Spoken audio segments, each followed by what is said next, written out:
다니엘서 7장 13절에서 18절까지 본문으로 읽겠습니다. 13절. 내가 또 밤 이상 중에 보았는데 인자 같은 이가 하늘 구름을 타고 와서 옛적부터 항상 계신 자에게 나와 그 앞에 인도되매 그에게 권세와 영광과 나라를 주고 모든 백성과 나라들과 각 방언하는 자로 그를 섬기게 하였으니 그 권세는 영원한 권세라 옮기지 아니할 것이요 그 나라는 패하지 아니할 것이니라. 나 다니엘이 중심에 근심하며 뇌 속에 이상이 나로 번민케 한지라. 내가 곁에 모신 자 중 하나에게 나아가서 이 모든 일의 진상을 물으매 그가 내게 고하여 그 일의 해석을 알게 하여 가로되. 17절 18절을 같이 읽겠습니다. 시작.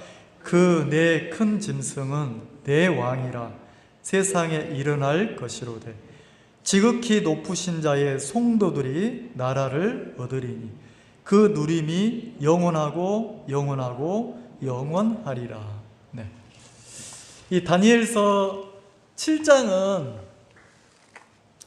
6장까지는 다니엘이 이제 다른 사람의 꿈을 해석하고 그리고 다니엘이 또 믿음으로 사자 우리에서 자기를 지키신 하나님을 경험했어요. 근데 7장에 보면 이제 누가 꿈을 꾸냐면 누가 이상을 보냐면 다니엘이 직접 꿈을 꾸고 꿈속에 이상을 하나님이 보게 하시는 거예요.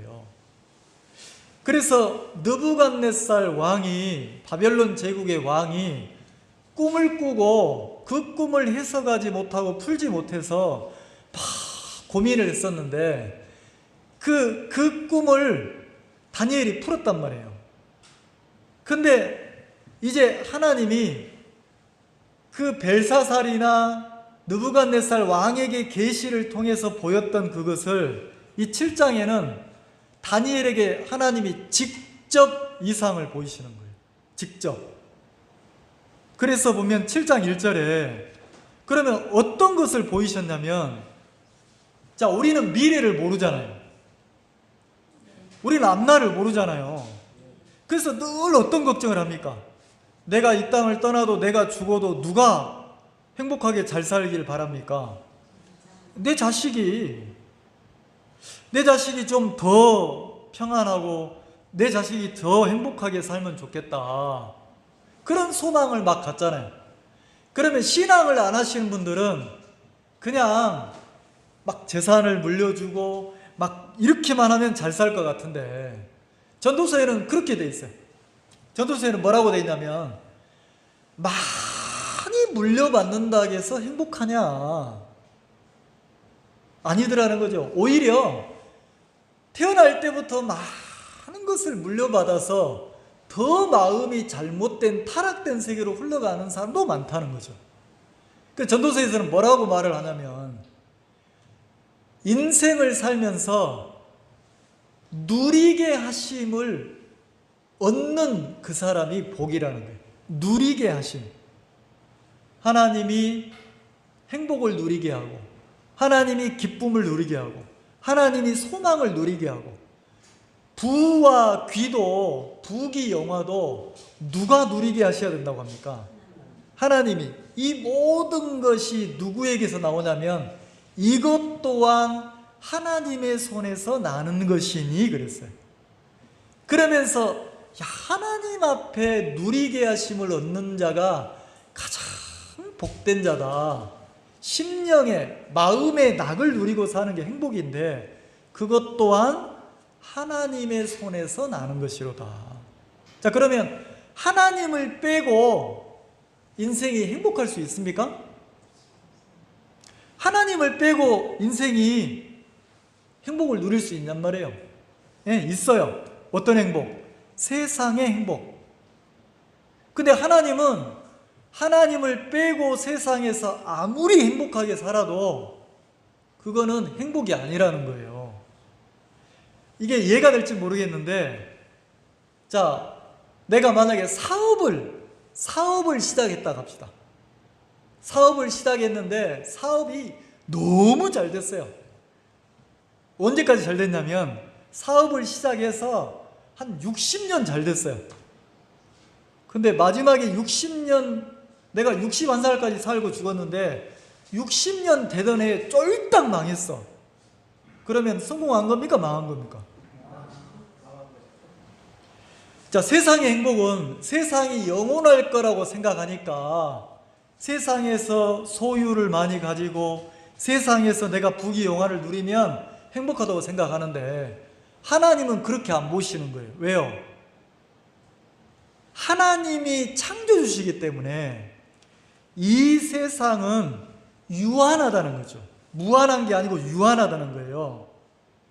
그래서 이 세상의 끝이 오면 그 다음에 하나님이 준비한 세계가 있는데 마음의 죄를 가지고 하나님을 영접하지 못하고 죽는 사람들은, 다시 말해서 신앙 없이 세상 자연인의 삶을 살다가 죽는 사람들은 그냥 끝난다고 돼 있습니까?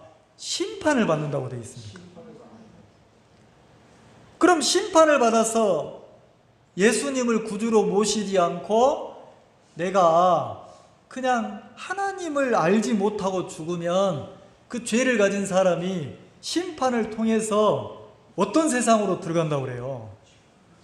영원한 고통 속으로 들어간다는 거죠. 영원한 고통. 그래서 예수님이 뭐라고 합니까? 예수님이 복음을 전하실 때 지옥을 설명한 부분이 있어요. 지옥.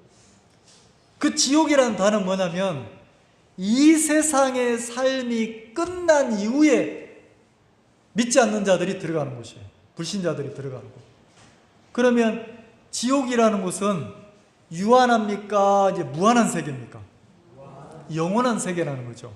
그래서 어떻게 합니까? 고통이, 지옥의 고통이 한정된 게 아니고 영원한 고통이라는 거예요. 그래서 주님이 뭐라고 하셨냐면 만약에 네 손에 죄가 있으면 뭐 하라고 합니까? 손을 찍어버리라는 거죠. 찍어내라는 거예요. 여러분, 손을 칼이나 도끼로 딱 찍어서 무자르듯이 잘라내면 그럼 고통이잖아요. 근데 그 순간의 고통을 느끼면서라도 죄를 끊어내는 게 차라리 지옥에 들어가서 영원한 고통을 당하는 것보다 낫다는 거예요. 만약에 네 눈 속에 죄가 있으면 눈을 뭐 하라겠냐면 뽑아내라는 거예요. 근데 그 고통보다 지옥의 고통이 더 크다는 거지. 그러면서 예수님이 무엇을요? 죄를 끊어내야 된다. 죄 사함을 받아야 된다. 그럼 그 죄를 없애려면 너희들이 나를 구주로 영접해야 된다. 내가 너희들의 죄를 씻으러 왔다. 이렇게 말씀하셨단 말이에요. 그러니까 예수님의 눈에는 이 세상 사람들도 보이고 이 세상 사람들이 잠시 잠깐 후면 죽음을 통해서 들어가는 지옥도 함께 보고 계시는 거예요. 그러니까 막 예수님 마음이 어떻겠어요? 진짜 우리식으로 말하면 막 불타는 거예요. 안달난 거예요. 왜? 이러면 안 되는데. 그거하고는 비교가 안 되는데 자식을 낳아서 키워보니까 진짜 돌아가신 아버지 어머니가 많이 생각나더라고요. 왜냐하면 내가 내 자식하고 똑같은 짓을 하고 살 때가 많았거든요. 근데 그때는 몰랐는데 내가 내 새끼를 낳아서 기르다 보니까 부모 눈에는 지금 자식하고 요 자식이 저렇게 살면 몇 년 뒤에 어떻게 흘러갈지 보입니까? 안 보입니까? 보이잖아요.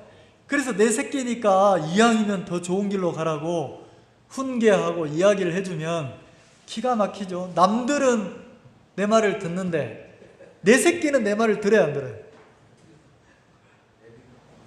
안 듣는 거예요. 아빠 나 다 컸어. 나 성인이야. 내가 알아서 할게. 누구 인생이야? 내 인생이야. 간섭하지 마. 이러니까 그때는 할 말이 있습니까? 없습니까? 더 이야기하면 싸우니까 그래 너도 딱 한마디 해요. 저는 뭐라고 하면 그래 너도 꼭 더도 말고 덜도 말고 너 닮은 딸 낳아서 키워봐라 이러거든요. 그게 무슨 말이냐면 너도 부모가 돼봐야 지금 말을 이해한다 이 소리. 그러니까 부모 눈에는 그 자식을 보면서 그 미래도 보이니까 자꾸 이야기를 해주잖아요. 그럼 예수님의 눈에는 세상에 오셔서 예수님은 세상 사람들을 구원하러 오셨잖아요. 그럼 예수님의 눈에는 그 살고 있는 사람들도 보이고 그 사람들이 그렇게 살았을 때 결과가 지옥인 것도 보입니까? 안 보입니까? 그래서 예수님이 끊어내라고 하시는 거예요. 뭘 끊어내라고 합니까?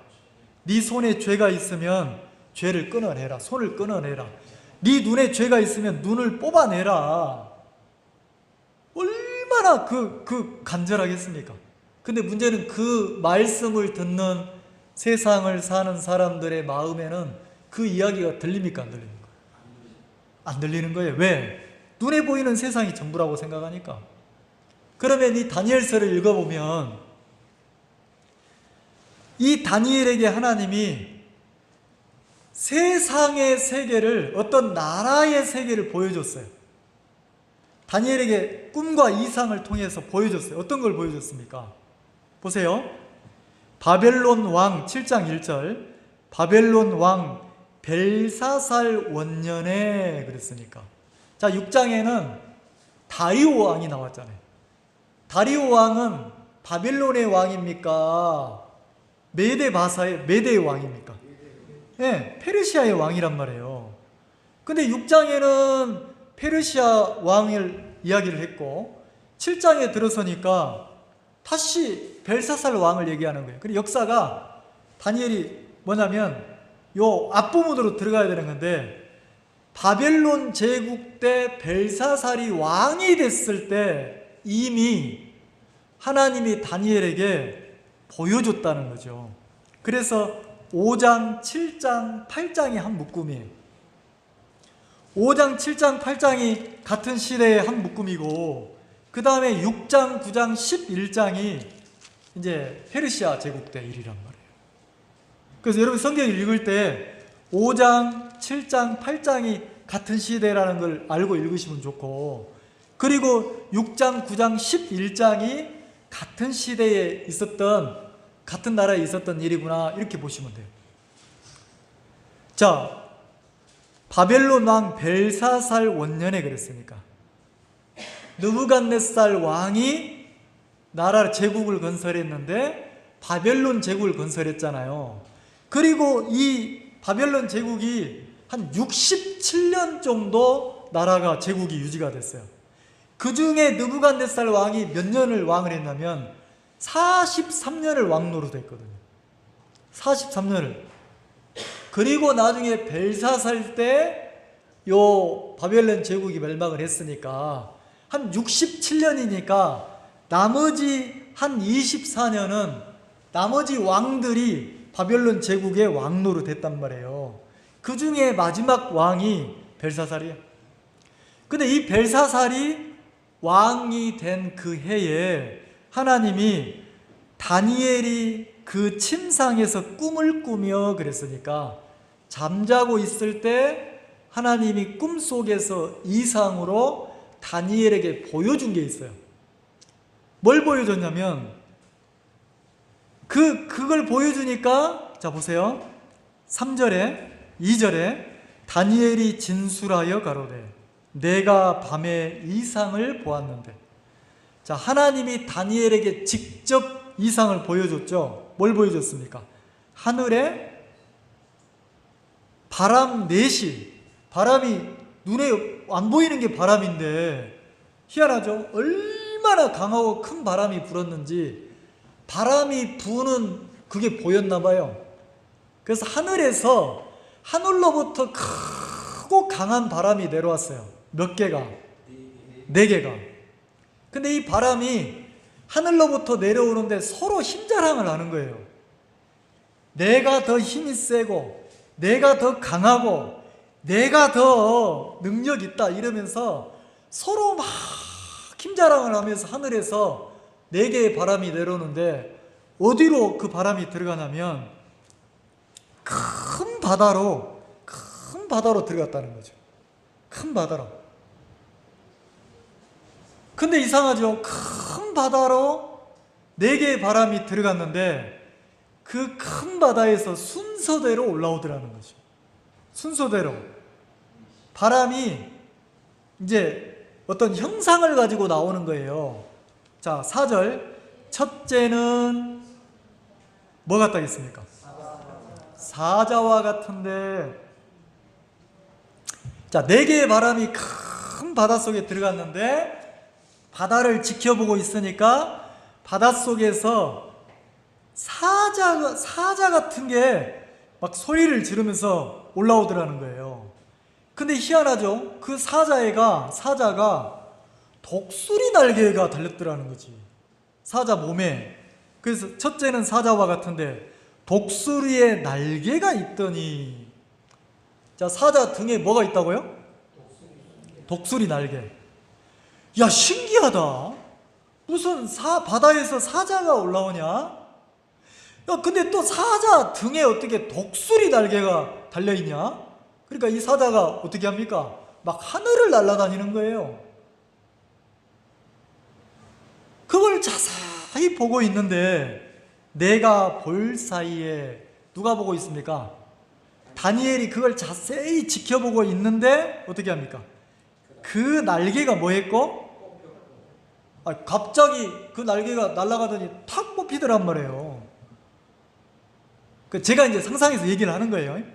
그러면 하늘을 사자가 나르고 막 소리가, 사자가 하면서 천지가 진동하도록 소리가 나르다가 날개가 뚝 떨어지니까 사자가 어떻게 되겠어요? 땅에 처박혔을 거 아니에요. 그러니까 이게 무슨 대단한 게 아니고 무서운 게 아니고 뚝 떨어지니까 볼품 없는 거예요. 그러더니 힘도 잃고 어떻게 합니까?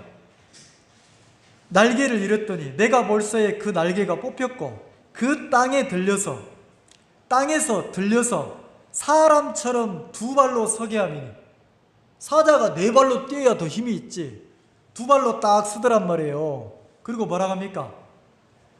사람의 마음을 받으며 이랬어요. 첫 번째 짐승이 여러분이 그냥 상징적으로 생각해 놓으세요. 첫 번째 짐승은 뭐 같았다? 사자 같았다. 독수리 날개 같았다. 그럼 사자의 특징이 뭡니까? 동물의 제왕이 뭐예요? 사자잖아요. 그럼 공중의 새들의 제왕은 누굽니까? 그러니까 왕 중의 왕이 누구냐면 첫 번째 큰 바다에서 올라온 짐승인 거예요. 그러면 이거를 아까 우리가 본문에 보니까 17절 보세요. 그 네 큰 짐승은 바다에서 올라온 4마리의 큰 짐승이 있는데 그 4마리의 큰 짐승은 뭐라고 되어 있습니까? 내 왕이라. 어디에서 일어날 것이다? 세상에서 일어날 것이로되 그랬으니까 이 큰 바다는 뭘 가리킵니까? 이 세상을 가리키는 거예요. 이 세상에 왕들이 일어날 거다. 그 대표적인 왕이 4명인데 4개의 제국이 일어나고 그 4개의 제국의 왕들이 일어날 거다. 그러면 첫 번째 이 세상의 왕 중의 왕처럼 가장 권세가 있고 힘이 있었던 제국이 어디냐면 바벨론 제국이에요. 그 바벨론 제국의 왕이 누굽니까? 하늘을 나르는 권세를 가진 왕이 누구였어요? 느부갓네살 왕이었잖아요. 근데 하나님이 그 날개를 탁 꺾었죠. 그리고 뭘 가르쳤습니까? 너 신 아니야. 느부갓네살 왕이 내가 죽이기도 하고 살리기도 하고 내 덕분에 공중에 새도 들의 짐승도 사람들도 내가 이 제국을 세웠다 그랬는데 하나님이 어떻게 했습니까? 날개를 탁 꺾어가지고 7년 동안 들짐승처럼 살게 하면서 깨달음을 하나 줬어요. 뭘 줬습니까? 나는 신이 아니라 뭐다?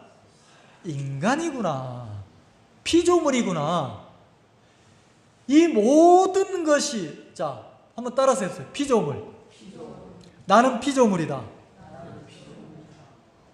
여러분, 이것만 내 마음에 각인이 돼도 신앙이 은혜를 입을 수 있어요. 자, 피자가 무슨 피자입니까? 받을 피자예요. 조자는요, 만들 조자예요. 그러니까 피조물이라는 뜻은 지음을 입은 존재라는 거예요.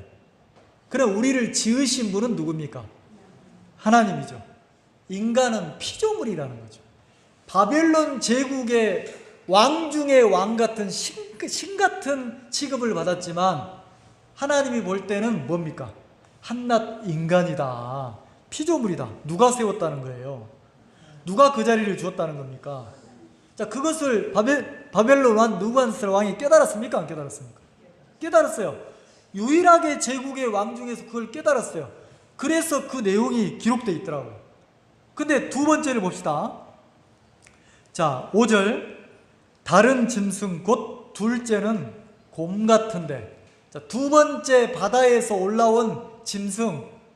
그러니까 그 17절로 설명을 하자면 세상에서 두 번째 바벨론 제국을 패하고 멸망시키고 세상에서 일어난 나라가 어디입니까? 메데바사 페르시아 제국인 거예요. 거기에 왕이 누굽니까?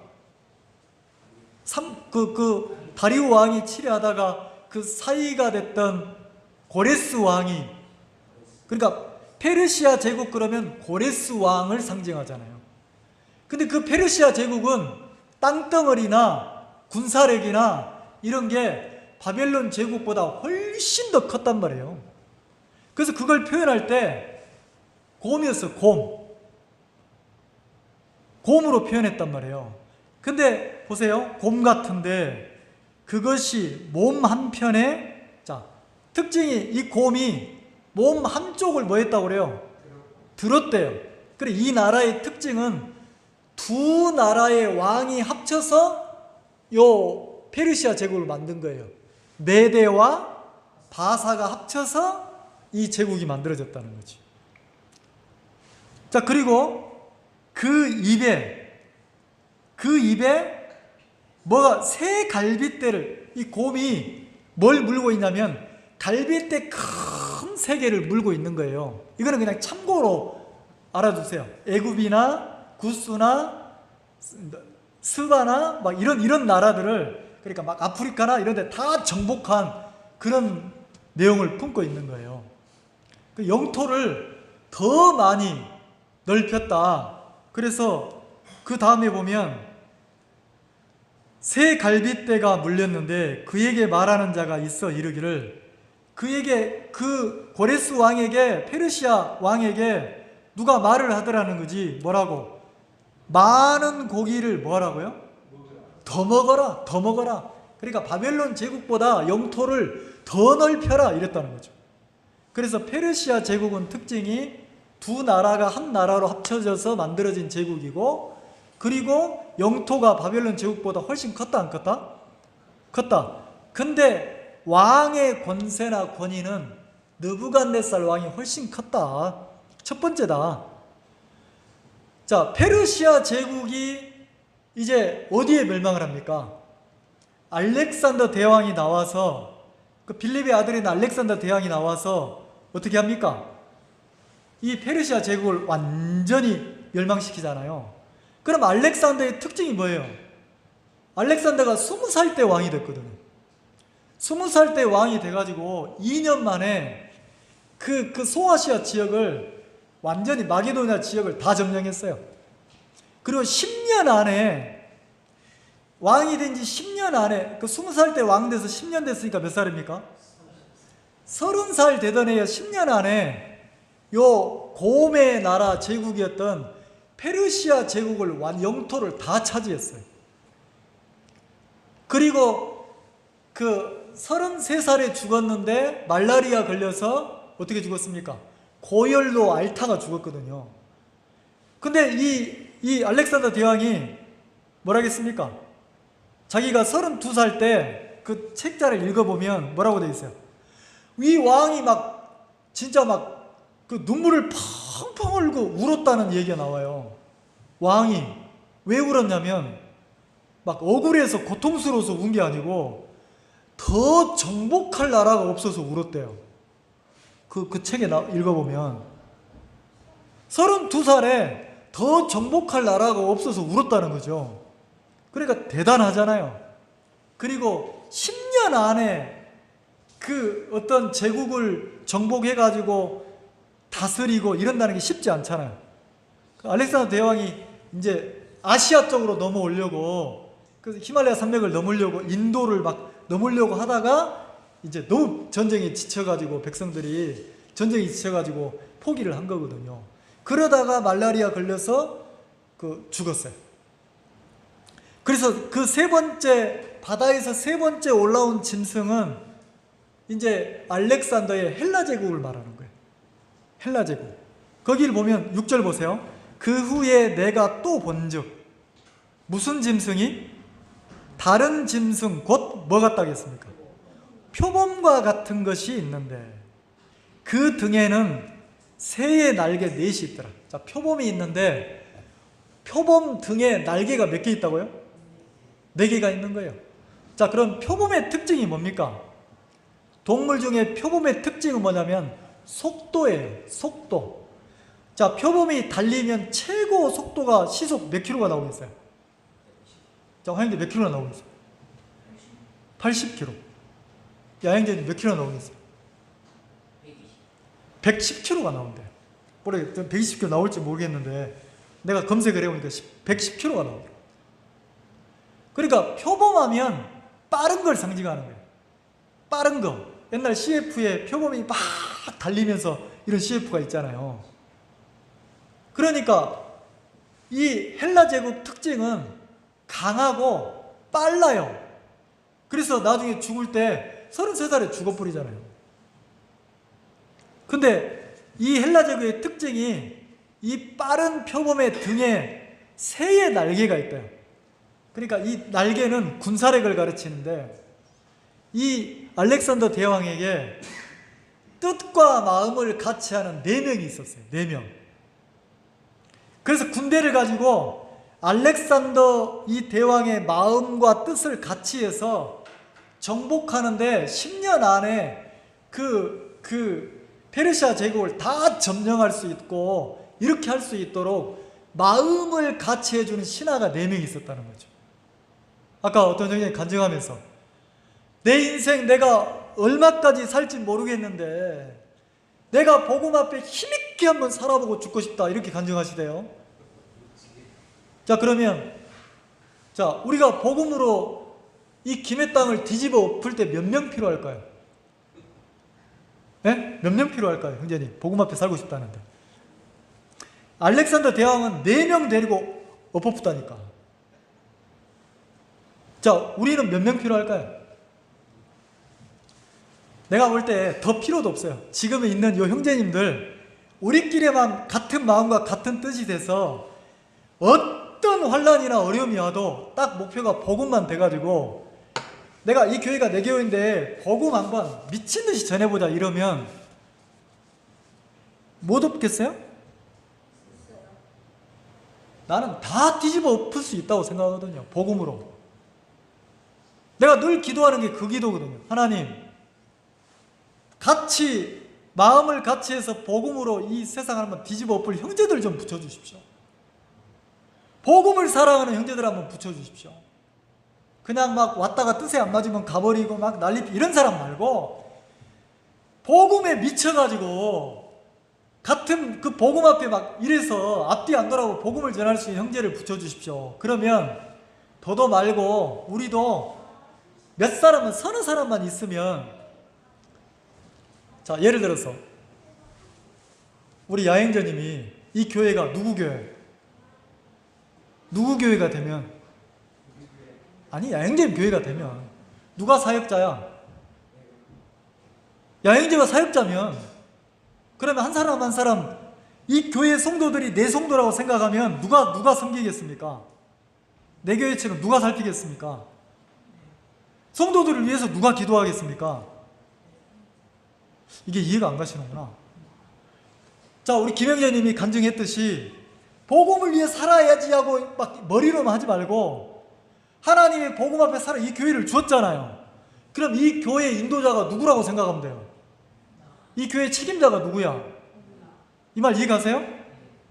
그래서 한 분 한 분을 마치 내가 사역자인 것처럼 내가 살피고 내가 섬기고 내가 기도하고 이렇게 하면,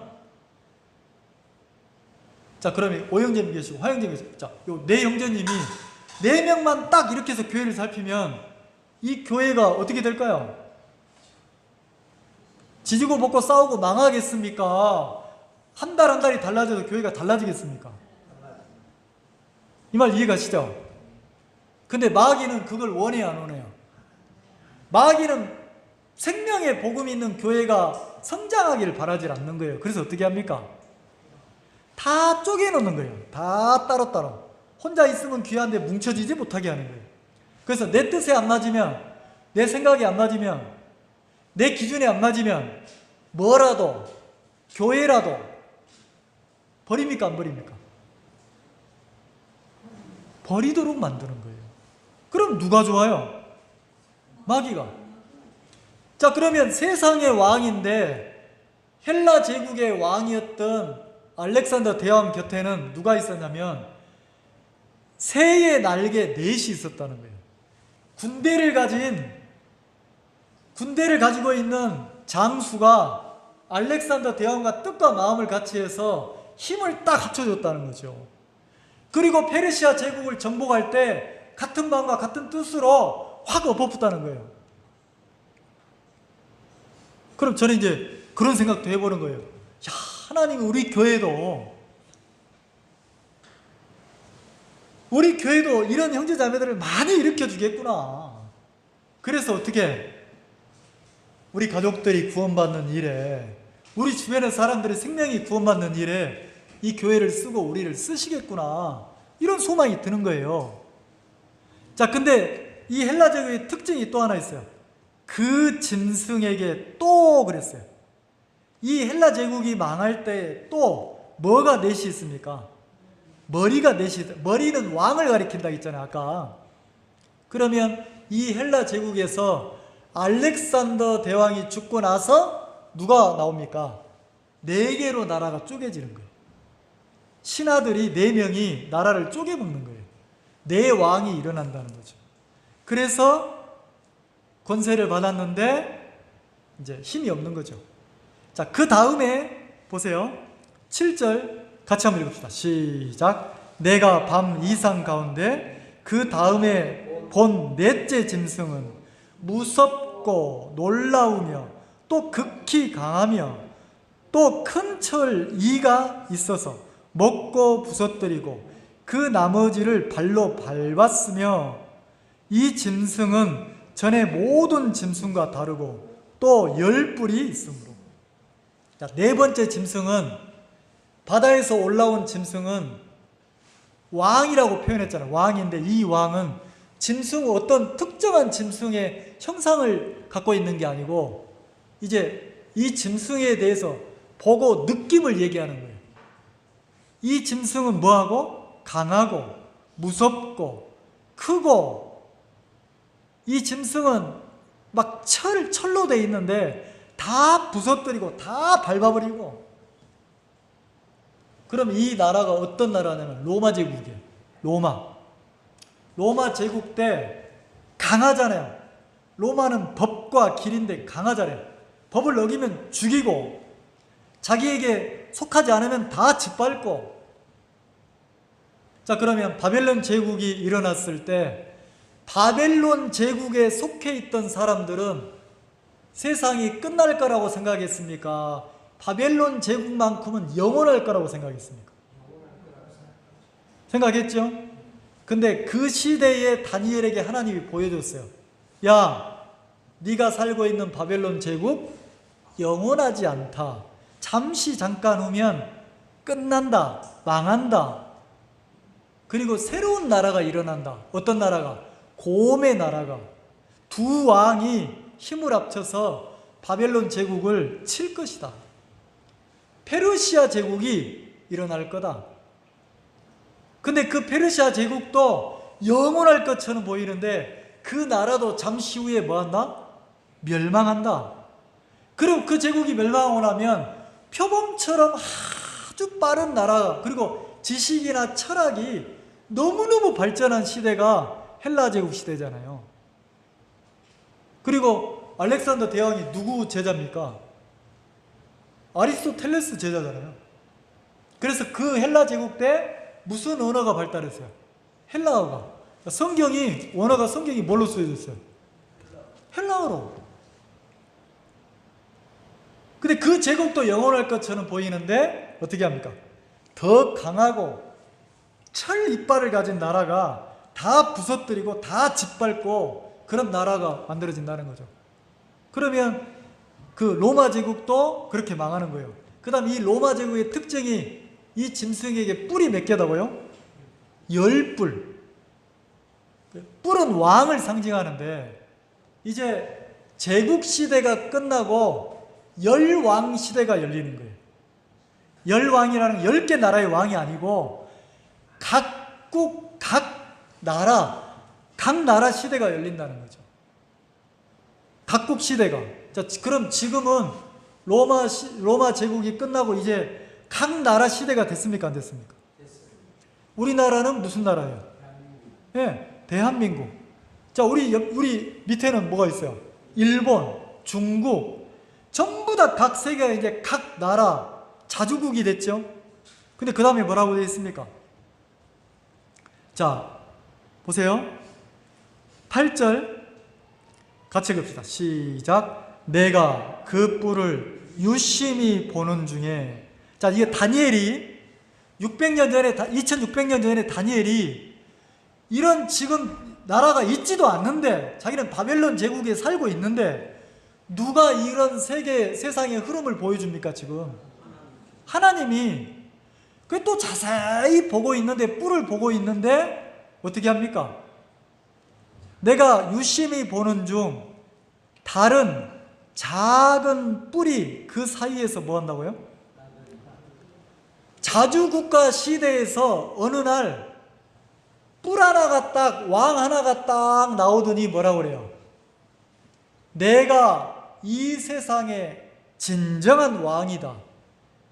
내가 이 세상의 통치자다. 이제 내 말 안 들으면 너희들 다 죽인다. 내가 왕이다. 다시 제국시대처럼 온 나라를 대표하는 통치자가 나온다는 거예요.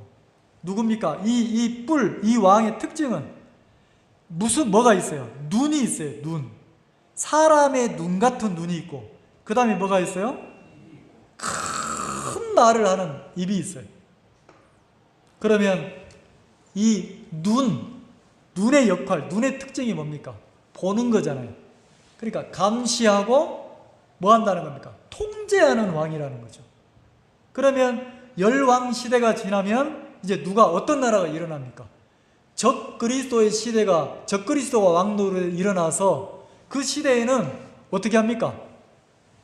자, 적그리스도에게, 우상에게 절하지 않는 자들은, 이마나 손등에 표를 받지 않는 자들은 이제 뭐예요? 전부 다 매매하거나 사고 팔지 못하도록, 삶을 살지 못하도록 전부 다 이마나 손등에 인을 받지 않는 자들을 뭐 한다고 했습니까? 죽인다고 그랬어요. 7년 대환란 때 그런 일이 일어나잖아요. 그러면 이제 열왕 시대가 지금 사는 우리가 살고 있는 이 시대까지는 우리가 이해가 하잖아요. 근데 이 시대 다음에 반드시 누가 올라와요? 작은 뿔 가진 적그리스도가 나타나서 어떻게 합니까? 지시하고 통제하고 감시하는 세상을 만든단 말이에요. 그래서 적그리스도를 숭배하고 따르지 않으면 어떻게 합니까? 목베이고 죽인다는 거죠. 그런 시대가 나온다는 거죠. 근데 자, 그 다음에 뭐라고 되어 있어요? 10절, 자 9절, 그럼 적그리스도의 시대가 영원할 것처럼 보이는데 7년이 딱 지나고 나면 9절 내가 보았는데 왕자가 놓이고, 자, 뭐가 놓이고? 왕자가 뭡니까? 왕이 앉는 자리. 그럼 지금까지는 세상의 왕이고 진짜 참되신 왕이 앉는 보좌가 딱 내려지고 놓이고, 옛적부터 항상 계신 이가, 그러니까 알파와 오메가 되시는, 시작과 나중 되시는 그분이 좌정 딱 앉아 계시더라는 거죠. 근데 그 옷은 희기가 뭐같이 희다고 그랬어요? 그분이 앉아 있는데, 만왕의 왕 되시는 그분이 앉아 있는데 옷이 뭐 같다고요? 눈처럼 희었다는 거예요. 자, 희다는 건 뭘 상징합니까? 성경에 성결하다는 거예요. 성결, 깨끗하다, 거룩하다, 성결하다 이 뜻이야. 그리고 그 머리털은 깨끗한 뭐 같다고요? 자, 머리의 특징이, 머리카락의 특징이 뭐다고요? 하얗더란 말이에요. 자, 왕자가 놓이고, 그리고 거기 보니까 그 보좌는 불꽃이요. 보좌의 상징이 불이라 있어요. 불이라고 하는 성경의 상징은 심판을 가리켜요.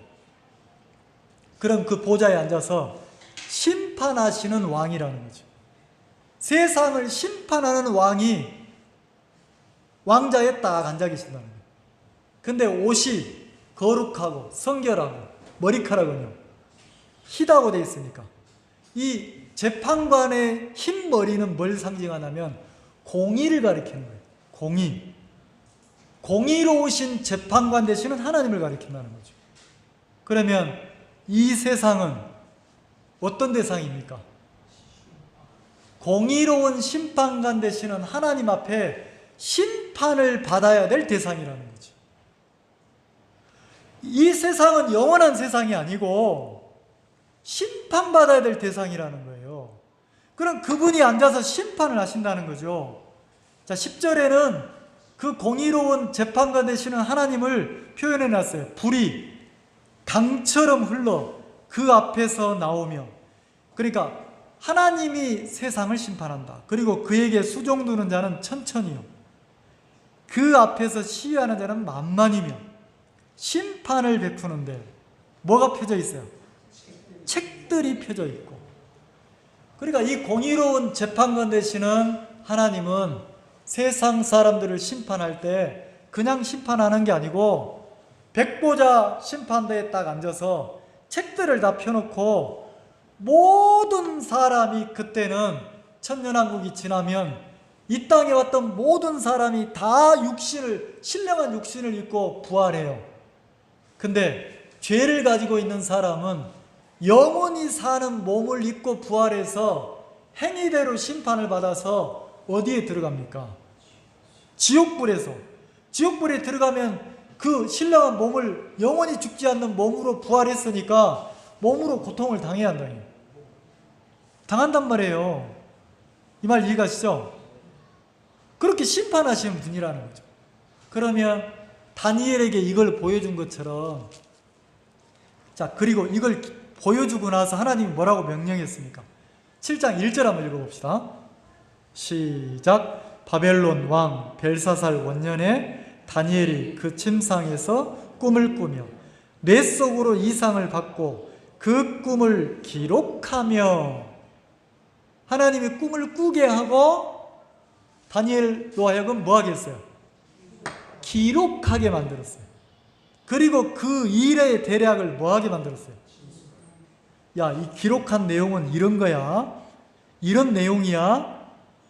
만악의 왕 되시는, 심판관 되시는, 세상을 심판하실 하나님이 이렇게 세상이 흘러가고 나면 보좌에 앉아서 이렇게 심판하실 거야, 이렇게 진술하도록 해놨단 말이에요. 자, 그러면 이 성경을 통해서 우리도 하나 알아야 되는 게 뭐냐면, 자, 이 말을 하면 바벨론 제국에 살고 있는 사람들이 다니엘이 이 기록한 이 꿈의 기록을, 이상을 펼쳐가지고 이야기를 해주면 그 시대 사람들이 두 종류로 나뉠 거 아닙니까? 아, 이 바벨론 제국 영원한 거 아니네. 이 제국이 조금 있으면 멸망하는구나. 어디에? 페르시아 제국에. 자, 그럼 페르시아 제국의 사람들이 또 이 이야기를 들으면, 야, 내가 살고 있는 이 세상 영원한 거 아니구나. 조금 있으면 뭐 한다? 끝나는구나. 그럼 진정한 나라는, 진정한 왕국은, 진짜 왕은 누구다? 예수 그리스도다. 예수 그리스도가 다스리는 나라가 진짜 나라다. 그러면 뭘 준비해야 됩니까? 내가 살고 있는 이 세상에 소망을 두고 살면 돼요? 내가 살고 있는 이 세상이 전부라고 생각하면 됩니까? 야, 이거 장망성이구나. 이거 잠깐 없어질, 심판받아야 될 세상이구나. 세상이 심판의 대상이라면, 내가 세상에 마음을 두고 산다면 내 인생도 내 삶도 심판받는 거구나. 그러면 이 세상에 속해 살고 있지만 다니엘은 바벨론 제국 그 나라를 진짜 나라로 생각했습니까? 보좌에 앉아 계시는 그 만왕의 왕 되시는 그 하나님이 다스리는, 주님이 다스리는 나라가 진짜 나라라고 생각했습니까? 바벨론의 왕이 진짜 왕 노릇하지만 누가 참된 왕이라고 다니엘이 알고 있습니까? 그리스도가 만왕의 왕이라고 알고 있는 거예요. 그리고 나라가 바뀌었어요. 페르시아로 바뀌어도 또 바뀐 그 나라의 소망을 두고 마음을 두고 삽니까? 아니더라는 거지. 자, 그러면 왜 하나님이 다니엘에게, 자, 하나님이 그냥 바벨론 제국 하나만 보여주고 빨리 오시지, 왜 이렇게 바벨론, 페르시아, 헬라, 로마, 지금 열국 시대, 또 적그리스도 시대, 왜 이렇게 많은 나라를 계속 줍니까? 왜요? 들어요, 안 들어요? 마음을 바꿔요, 안 바꿔요? 아무리 목이 터져라고 이야기를 해줘도 안 듣는 거예요. 그리고 뭐라고 그래? 내 눈으로 보고 있는 세상만 진짜인 것처럼, 내가 보고 느끼는 이것이 진짜인 것처럼 어디에 소망을 두고 삽니까? 지금 내가 머물러 있는 세상에만 온 마음을 쏟아 다 사는 거예요. 안 들어가더라는 거죠. 그래서 다니엘을 통해서 보여주고 끝까지 보여줬어요. 끝까지. 그리고 뭐라고 합니까? 기록하고 뭐 하라고요? 계속 진술하라고. 그리고 우리 교회가 해야 될 일이 뭡니까? 기록된 말씀으로 안 듣는 사람들을 향해서 뭐 하라고 해야 돼? 야, 너 지금 이거 진짜 인생 아니야. 너 구원받아야 돼. 네 영혼이 죄사함 받고 거듭나야 돼. 끝나는 게 아니야. 영원한 심판이 있어. 근데 문제는 내가 그걸 정확하게 안 보이면 진술할 수가 있어요, 없어요? 그래서 교회를 통해서 배우는 거예요. 자, 봅시다. 본문 봅시다. 자, 13절 그렇게 나와 있죠. 13절, 내가 또 밤 이상 중에 보았는데 인자 같은, 그러니까 예수님을 봤다는 거죠. 다니엘이 인자 되시는 예수님이, 육체를 입고 이 땅에 오시는 예수님인데 그 예수님이 희한하죠. 구름을 타고 오시더라는 거죠. 구름을 타고 오실 때, 다시 재림하실 때, 예수님이 오실 때 뭐라고 되어 있습니까? 주님이 오실 날과 그때는 누구만 알아? 아버지만 아시는 거예요. 그래서 반드시 어떻게 합니까? 아버지에게 허락을 받고 오신다는 거죠. 구름을 타고. 근데 그 다시 오시는 주님은 우리의 죄를 해결하려고 다시 오시는 게 아니고 인간들에게 무시당하고 멸시당하고 조롱당하고 이렇게 오실 분이 아니에요. 이미 그렇게 2000년 전에 십자가에서 그분이 우리의 모든 죄값을 치르고 우리를 죄에서 구원해 놨습니까? 안 해놨습니까? 그리고 다시 오실 주님은 구름을 타고 오시는 거예요. 그때는 뭘로 오십니까? 인간을 구원하러 오십니까? 심판하러 오십니까? 심판하러 오신다는 거예요. 그래서 하나님에게 그분이 권세를 받아서, 하나님에게 영광을 받아서, 하나님에게 나라를 얻어서 그분이 다스리고 통치하는 그리스도의 나라가 온다는 거죠. 그리스도의 나라가. 자, 그 나라를 우리가 누리는 거예요. 18절 같이 읽어봅시다. 18절 시작. 지극히 높으신 자의 성도들이 나라를 얻으리니 그 누림이 영원하고 영원하고 영원하리. 자, 성도가 누려야 될 나라, 그러니까 성도들이 진짜 속해진 나라, 어떤 나라입니까? 세상에 속한 나라입니까? 그리스도가 왕된 영원한 나라입니까? 예, 우리가 세상에 사니까 그리스도 앞에 신실하게 삽시다. 그렇지만 이 세상에 내 마음을 적을 두면 돼요, 안 돼요? 돼요, 안 돼요? 혹시 우리 자매님들 남편 있으신 분, 남편들한테 존중받고 싶죠? 사랑받고 싶죠? 방법 가르쳐 드릴까요? 진짜 남편이 자매님들밖에 모르는 방법 가르쳐 드릴까요? 가르쳐줘요? 배우기 싫어요? 딱 단순해요. 여기 있는 형제님들은, 남편분들은 단순해요. 바보예요. 완전 천치예요. 바보 천치예요. 남자들은. 적어도 누구 앞에서만은 내가 인정받고 세움받고 싶습니까? 누구한테 인정받고 싶어요? 아내라 하잖아요. 그러면 여러분들이 남편을 어떻게 생각하면 돼요? 연기라도 왕처럼 모시잖아요. 그러면 바보들이 어떻게 합니까? 간슬게 다 빼지고 다 모시는 거예요. 근데 희한하죠? 처음에는 남편을 크게 여기다가 세월이 지나면 지날수록 여자분들이 어떻게 바뀌어요? 자기가 머린 줄 알아. 그리고 어떻게 합니까?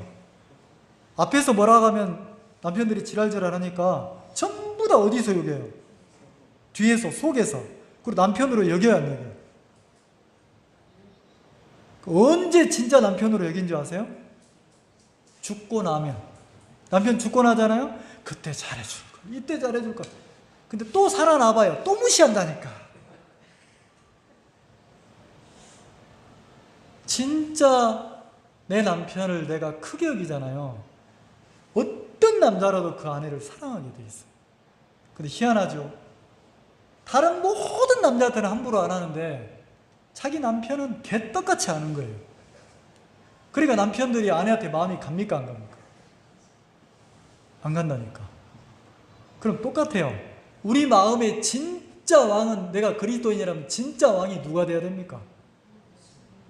그리스도가 왕이 돼야 됩니다. 적어도 그분이 내 마음의 왕이 되고 그분을 크게 여기면 성경에 뭐라 하겠습니까? 그를 높이라. 그리하면 그가 너희를 높이시리라. 문제는 우리는 좋을 때는 교회도 있어요. 내가 좀 좋을 때는, 평안할 때는 교회도 있고 종도 있어.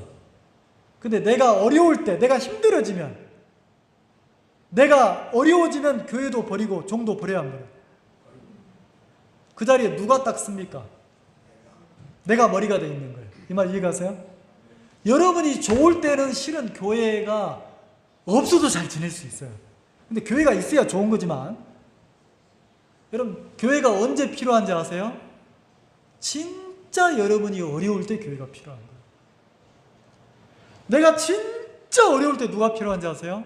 인도자가 필요한 거예요. 내가 우리 교회 어떤 분이 되게 고마워요. 이분은 나보다 나이도 훨씬 많아요. 그래서 그분이 뭐라고 하냐면, 전화와 상담할 때, 목사님, 내가 너무 마음이 괴로워서 잠을 못 자겠습니다. 근데 내가 이걸 목사님한테 물어봐야 될지 말아야 될지 모르겠습니다. 목사님이 나보다 훨씬 어리잖아요. 내가 인생을 더 살았는데. 근데 고통스러워서 목사님한테 묻는다는 거죠. 근데 그렇게 물으면 희한하죠. 나한테 물으면 나는 그런 지혜로운 사람이 아니거든요. 근데 전화해서 묻잖아요. 그 얘기를 나는 이제 항상 영재님을 상담하거나 전화 받아서 이럴 때는 다 적거든요. 왜냐하면 이야기 속에 한 가지 문제만 있는 게 아니야. 그리고 이야기를 듣다 보면 주님이 나한테 지혜를 줘요. 그러면 딱 그 문제에 대해서 어떤 해법 딱딱 적는단 말이에요. 듣고 나서 자매님, 그분은 이런 마음 상태인데 자매님이 이 마음을 가지고 한번 만나보세요. 하나님이 이렇게 은혜를 입히실 겁니다. 기도합시다. 만나보세요. 근데 희한하죠? 근데 그분이 내가 뭐라고 그 이야기를 해주면 그대로 듣고 가서 부딪히는 거예요. 삶 속에. 근데 나중에 들어보면 하나님이 도왔다는 거지. 하나님이 일하셨다는 거지. 그리고 바뀌는 거예요. 마음이. 이분이 막 진짜 옛날에는 느부갓네살 왕이었거든요. 내가 난데 이랬어요. 근데 인간으로 내려왔어 요즘에. 그래서 뭐라고 하냐면 야 진짜 내가 뭐라고 나 같은 사람이 뭐라고 저분들이 세상에 나를 이렇게 귀하게 여겨준다. 하나님의 은혜다. 자, 내가 난데가 은혜롭습니까? 하나님의 은혜로 내가 매 순간 산다는 게 마음이 귀하고 아름답습니까? 어디서 배웠어요? 귀하지 않아요? 교회가 없으면 못 배운다는 거죠. 그래서 우리 마음에 진짜 우리가 누려야 될 세상은 성도들이 누리는 세상은 어떤 세상이라고 합니까? 성도들이 누려야 될 세상이 어떤 세상이라고 그래요? 영원한 세상, 그리스도의 세상이라는 거예요. 이 말 이해가세요? 우리 교회 성도들은 적어도 우리 교회 성도들은 눈에 보이는 이 세상에 적을 두거나 소망을 두고 살지 맙시다. 이 교회는 이 세상에서 잘 되려고 막 사업하는 장소 아니에요? 막 내가 세워지는 장소도 아니에요? 세상 것을 가지고 와서 막 이 교회를 통해서 막 그런 거 다 내려놓으세요. 그리고 뭐만 진짜 우리가 적을 두고 누려야 될 세상은 어떤 세상이다? 영원한 세상이다. 그리스도의 세상이다. 그 영원한, 그래서 뭐라 하겠습니까? 지극히 높으신 자의 성도 그랬어요. 진짜 우리의 왕 되시는 내 마음에 주님이 왕 돼야 되고, 그리고 주님을 왕으로 모시는 성도들이 누리는 성도들의 나라가 있어요. 그 나라를 얻는다는 거죠. 그 나라가 어떤 나라입니까? 영원한 나라를. 그리고 이 땅에 속한 나라입니까? 하늘에 속한 나라입니까? 여러분들 한 사람 한 사람이 그 하늘의 소망을 두고 여러분들이 그 하늘의 기쁨과 그 행복을 마음껏 누리셔서 그 어떤 분 간증처럼 암흑 같은 그 검정색에서 막 행복한 색깔로, 감사한 색깔로, 너무 고마운 색깔로 그렇게 인생이 칠해져서 하나님의 은혜를 많이 입으시는 우리 성도들이 되면 좋겠습니다. 기도하겠습니다.